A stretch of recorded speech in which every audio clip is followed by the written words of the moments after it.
Hello everyone. Welcome back to Online Help Guide.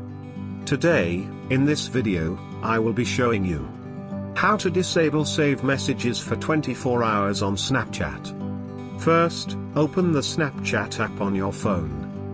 Tap on the chat icon from the bottom navigation bar. Tap on the Bitmoji of the user whose message you do not want to save for 24 hours. From the top right corner, tap on the three-dot icon. Now tap on Chat Settings. Tap on Delete Chats. From the pop-up menu, tap on After Viewing.